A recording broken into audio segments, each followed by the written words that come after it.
కూటమి ప్రభుత్వం వచ్చాక వైఎస్ఆర్ కాంగ్రెస్ పార్టీ గవర్నమెంట్లో జరిగిన అనేక అవకతవకలు కుంభకోణాలు ఒకదాని తర్వాత ఒకటి వెలుగులోకి వస్తున్నాయి.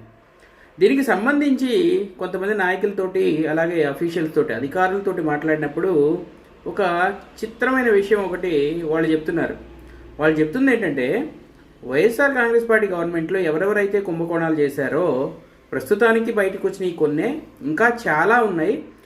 వాళ్ళు 30 ఏళ్ల పాటు అట్లీస్ట్ 30 ఏళ్ళు సంగతి పక్కన పెట్టండి, నెక్స్ట్ 1-2 టర్ములు మేమే అంటే వైఎస్ఆర్ కాంగ్రెస్ పార్టీ గవర్నమెంటే వస్తుందన్న ధైర్యంతో గుడ్డి నమ్మకంతో చేసిన తప్పుల్ని కవర్ చేసుకునే ప్రయత్నం కూడా చేయకుండా విచ్చలవిడిగా తప్పులు చేసి ఎలాగో మళ్ళీ మాదే గవర్నమెంట్ వస్తుంది మళ్ళీ ఇలాగే కంటిన్యూ చేయొచ్చు అన్న ఉద్దేశంలో ఉండిపోయారు.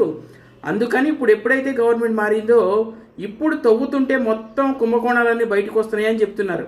ఇది ఒక విధంగా నిజమే అనిపిస్తుంది.